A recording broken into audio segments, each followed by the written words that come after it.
faturayı kontrol ediyorum. Kamsatıcı bir yapabilir. Böyle kontrol ediyorum. Benim elektrik faturam indirimlidir. Devlet bana ayda 300 mü 350 lira bir yardım desteği veriyor. 350 lira destek veriyor. Ben normalde faturalarımı postanelerde, PTT'lerde yatırıyordum. Hiçbir sorun da çıkmıyordu. Mesela gidiyordum en fazla bir inanır mısın yani 3 dakika sürmüyordu benim işlemler. Hemen bana makbuzumu veriyordu oradaki sorumlu memur kişi ve ben evime geliyordum işime gücüme bakıyordum. Şimdi yeni bir sistem bir kural çıkarmışlar. Diyorlar ki E-Devlet üzerinden yatır. Yani E-Devlet üzerinden tamam belki hani kimileri için daha basit olabilir. Ama benim için değil. Başka bu telefondan anlamayan şahıslar var. Vatandaşlarımız var. Bunlar E-Devlet'ten anlamıyor. PTT'de de şu an artık PTT'ye gittim bana dediler ki bizim anlaşmamız bozulmuş, olmuş. Biz de artık yatıramıyorsunuz. Ben de dedim ki peki bana yardımcı olur musunuz? Nerede yatırayım dedim. Dediler ki Halk Bankası'na devredilmiş. Vallahi billahi Halk Bankası'na gittim. Oradaki memurdan sordum. Dedim bak ben burada elektrik faturamı yatırmak istiyorum. Dediler biz burada fatura yatırmıyoruz. Peki dedim ben nerede ödeyeceğim? Dedi dışarıda ATM var. ATM'den yatır. Ben de ATM'den anlamıyorum. İnanır mısın benim gibi belki binlerce kişi var ATM'den anlamayan. Peki bunlar bu elektrik faturalarını nasıl yatıracaklar? Yani ben bunlardan bir çözüm istiyorum. Ya eskisi gibi PTT'lere, postanelere devretsinler. Vatandaş gitsin rahat bir şekilde işlemlerini gerçekleşip çıkıp evlerine gelsinler. Yani bizim devlet hani Peygamber Efendimiz diyor ya Aleyhisselatü Vesselam diyor ki zorlaştırmayınız, kolaylaştırınız. Ama bizim hükümet, bizim devlet ne yapıyor? Her şeyi zorlaştırıyor. Tamam belki kendilerince diyorlar ki biz bu işi kolaylaştırdık, basitleştirdik. Ama öyle bir şey yok. Ben telefondan fazla anlamıyorum. Ben sadece alo bitti. Ya çıkarmışlar işte E-Devlet'ten ödeme yap. Vallahi bile E-Devlet'e giriyorum. Bana 50 tane soru soruyor. Şuraya gir. Şu kod geldi. Bu kodu bilmem şuraya gönder. Buraya gönder. Ben koddan falan anlamıyorum. Benim gibileri inanır mısınız? Allah'a yemin ederim ki belki en azından yani şey olmasın 20-30 kişi o ATM'lerin önünde bekliyor. Sordum kendilerine ya dedim ne yapıyorsunuz? Bir yardım mı var? Ne var dedim. Bana dediler ki hepimiz gelmişiz elektrik faturasını yatırmaya. Yani yazık değil mi bu halka, bu insanlara yazık değil mi? 50 kişi orada o güneşte bir de güneş var tam güneşin altında inanır mısın 20-30 kişi hepsi kuyruğa girmiş fatura ödemek için bir türlü ben kendim yatıramadım. Sistemsel sorun var mı yok mu onu da bilmiyorum.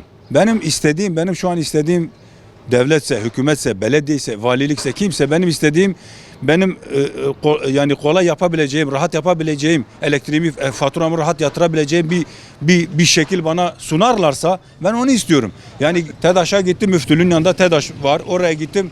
O da baktı orada dedi ki valla bu tür insanlar yanımıza geldiği zaman biz onları sosyal yardımlaşmaya gönderiyoruz.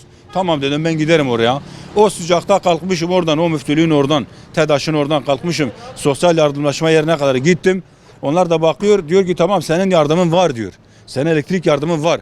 Peki dedim varsa neden ödeyemiyorum, yatıramıyorum? Diyor ki valla biz de bilmiyoruz. Dedim bilmiyoruz olmaz ki o bilmiyor. Sen bilmiyorsun, diğeri bilmiyor.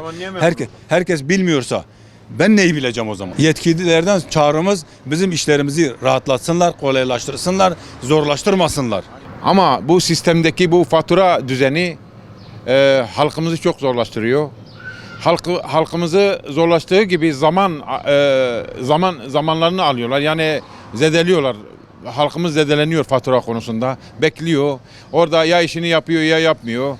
Yani bunu yani kabullenemez bir şekilde kanıtlıyorum. Esnaf arkadaşımızın dediği gibi Peygamberimiz Aleyhisselam Esselatu Vesselamu Aleyhi diyor ki hafifleştiriniz, kolaylaştırınız, zorlaştırmayınız. Siz zorlaştırıyorsunuz. Necisiniz, çete misiniz ben bunu anlayamadım. Devlet dedi mi hafifleştiriyor. Bazen bazı kamu görevlileri sistemde sorun var diyor. Vatandaşları eve gönderiyorlar. Yani yorucu bazı insanlar görevini tam dürüst yapmıyorlar. İşte dürüst yapmadıkları için mazeret uyduruyorlar. Yani ben şikayetçiyim efendim. Bu kamu görevlilerden şikayetçiyim. Vatandaşlar çok mağdur oluyor fatura konusunda. Bu mağduriyetin giderilmesini istiyorum. Bir Ceylani sakinlik herkes ne zannı yatmış ki? Mesela sad soruyoruz pırsevem ne zannı? Gele mesela devlet bike ku millet şora ödemiş ki avaki rahat ödemiş ki. Beriş xo vega meddadesi genci vega dişan. Ama vega ev gencini zanın. Bavek yoksa çekinem genci her gencini zanı. Yani ko lise mezuni en kuvvetli nin becini zanı. Ya beri daha hoş bu rahat bu yani o ki yoksa da bu şu mesela tebda dese genci dişan. Mesela haber o kama nizanı yani nive milleti nizanı. Valla fatura mı zarı razı. Az konu zam razı. Genç yatırmış ki az konu zam yatırmış ki. Mesela zavcı nive milleti nizanı yatırmış ki. Gele o satış kimse rahatlar hakum millet şkul mala koy yatmış ki. Yoksa hala avud şu lüveder yatmış ki. Devleti devlet ki de yatmış ki. Kab avak yusablar rahatlar hakum khal şkura yatmış.